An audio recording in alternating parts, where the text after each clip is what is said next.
The Nature of Personal Reality, a Seth book by Jane Roberts, read by Martin John, Chapter 5.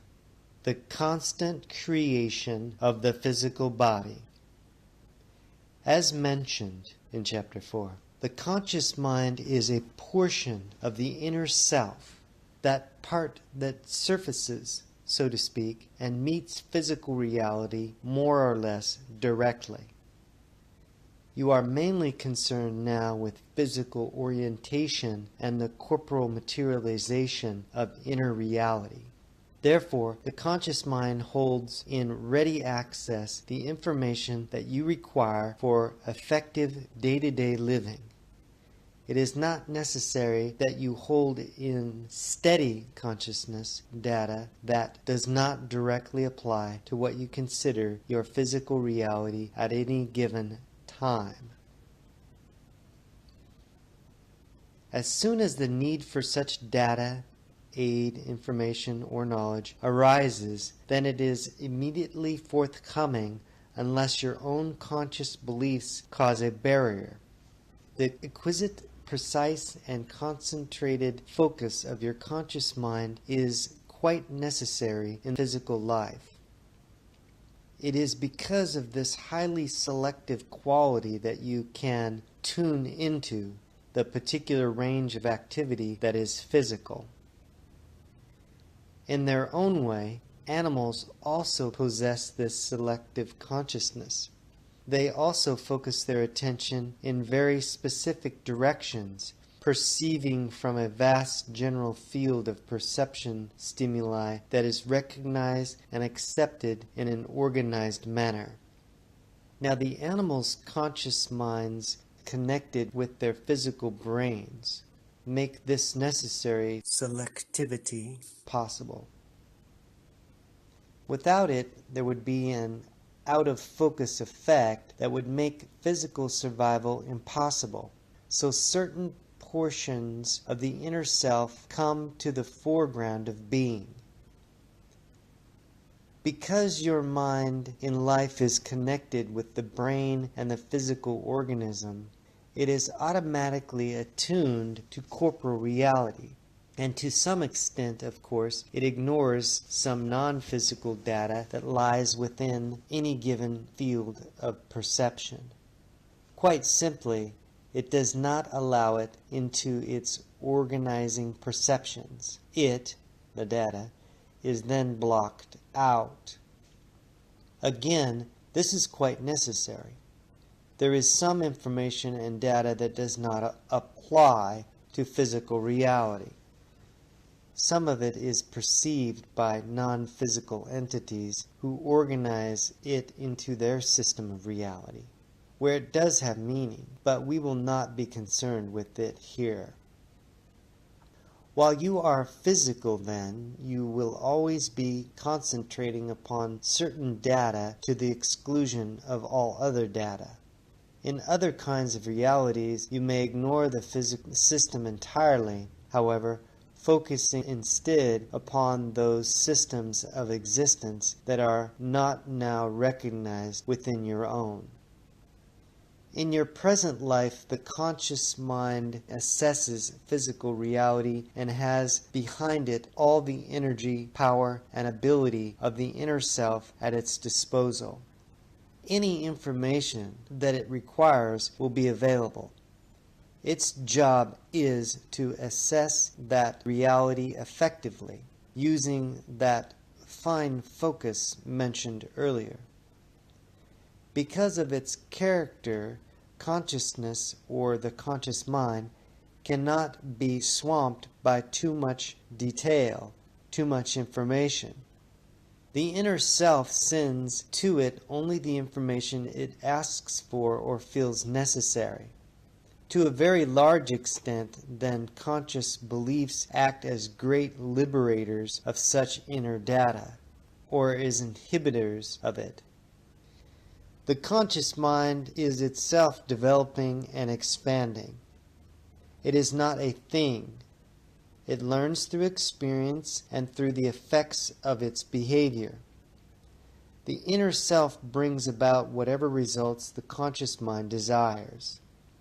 It does not leave the conscious mind at loose ends, nor isolate it from the fountains of its own being. Because the conscious mind is a part of the inner self, it is obviously made of the same energy, filled with the same vitality, and revitalized by the deep sources of creativity from which all being emerges. You must understand that it is not cut off from the inner self. The inner self keeps the physical body alive even as it formed it. The miraculous constant translation of spirit into flesh is carried on with inexhaustible energy by these inner portions of being. But in all cases, the inner self looks to the conscious mind for its assessment of the body's condition and reality, and forms the image in line with the conscious mind's beliefs. So, once more, you form reality through your beliefs, and your most intimate production is your own physical body. Your beliefs about it are constantly fed into inner data. You organize on an unconscious level the atoms and molecules that compose your cells to form your body. But the blueprint is made by your conscious beliefs. To change your body, you change your beliefs, even in the face of physical data or evidence that conflicts. You each have a body and you each have a consciousness. You can practice with these ideas by applying them to your body. For now, we are taking into consideration the fact that, generally speaking, you are not going to make yourself 5 physical feet taller if you are a grown adult already, because there are certain physical laws with which you must contend. We will discuss those more fully later. In that context, you can even appear taller and affect others as if you were, which would usually be what you wanted in any case under the circumstances. But except for some conditions, which will be mentioned later, you can become healthy if you are ill, slim if you are overweight, gain weight if you prefer, or alter your physical image in profound fashion through the use of your ideas and beliefs. They form the blueprint by which you make your body, whether you have known it or not. Your body is an artistic creation, formed and constantly maintained at unconscious levels, but quite in line with your beliefs about what and who you are. You constantly give yourself suggestions about your body, your health or ill health.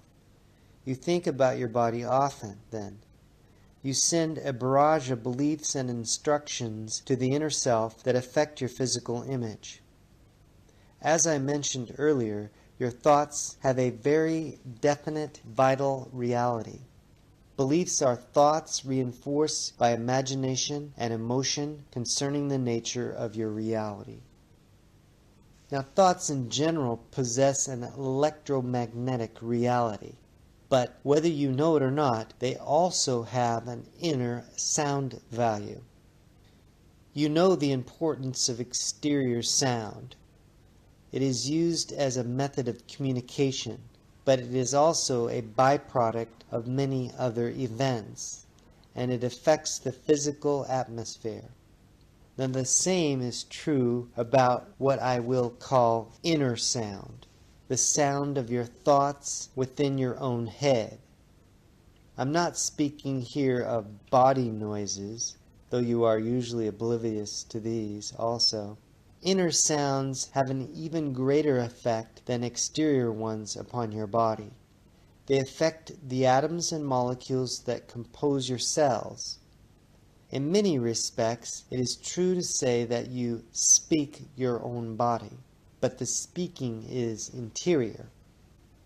The same kind of sound built the pyramids, and it was not sound that you would hear with your physical ears. Such inner sound forms your bone and flesh. The sound exists connected with but quite apart from the mental words you use in thinking. It does not matter in which language you are addressing yourself, for example. The sound is formed by your intent, and the same intent, I am putting this simple now, will have the same sound effect upon the body regardless of the words used. But usually you think in your own language, and so in quite practical terms, the words and the intent merge. For all practical purposes, then, the two are one. When you say, "I am tired," mentally you are not only giving silent messages to yourself. I say messages rather than message because the general statement is broken down. Many portions of the body must be affected before you feel tired. But besides this, the inner sound value of the messages automatically affect the body in just that way. What should you do, then, if you find yourself feeling tired? This is your conscious assessment of your body's reality at a given time. You want to change it so you do not reinforce it. Instead, you say mentally that the body can now begin to rest and refresh itself. You take your initial judgment for granted, then without reinstating it, and instead suggesting the remedy be carried out positively. You can, if the conditions warrant, physically rest by lying down or making whatever adjustments seem appropriate. If none are possible, then several such suggestions that the body can refresh itself will give you benefit. To tell yourself over and over that you are tired, however, reinforces the condition. The inner sound value of the countering suggestion automatically begins to refresh the body. It is fashionable now to think about noise pollution. Yet the same kind of circumstances occur with inner sound, particularly when your inner thoughts are self-contradictory, scrambled, and random. Diverse and highly conflicting instructions are then given to the body. As you should know, the body's inner environment changes constantly, and it is you who change it. Change is quite necessary, and as a rule, the body's overall balance is maintained. But the directions that you give are often not clear or advantageous, and your beliefs largely determine the kind of information you send to that environment. The inner self always attempts to maintain the body's equilibrium and health. But many times your own beliefs prevent it from coming to your aid with even half the energy available to it.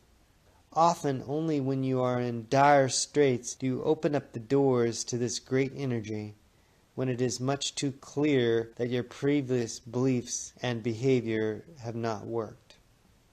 You have at your disposal the means to ensure your health. My friend Joseph brought up a point concerning this before our session. He wanted to know why so many in this country wore glasses. He wondered if people unacquainted with glasses and suddenly introduced to them would develop a need for them, and they would. Many individuals are given glasses to correct an eye difficulty at an early age. Left alone, in many cases, the eyes would correct themselves. The glasses can impede any such self-correction by providing a crutch that further weakens eye muscles, for example, and instead fixes the condition. When you believe that only glasses will correct poor vision, then only glasses will. Instead, you must discover the reason for the belief behind the physical poor function or non-function, and if this is done, the condition will automatically clear up. Now, for most people, it is easier to get glasses. We will end dictation. End session. Peace, light, and love. Aloha.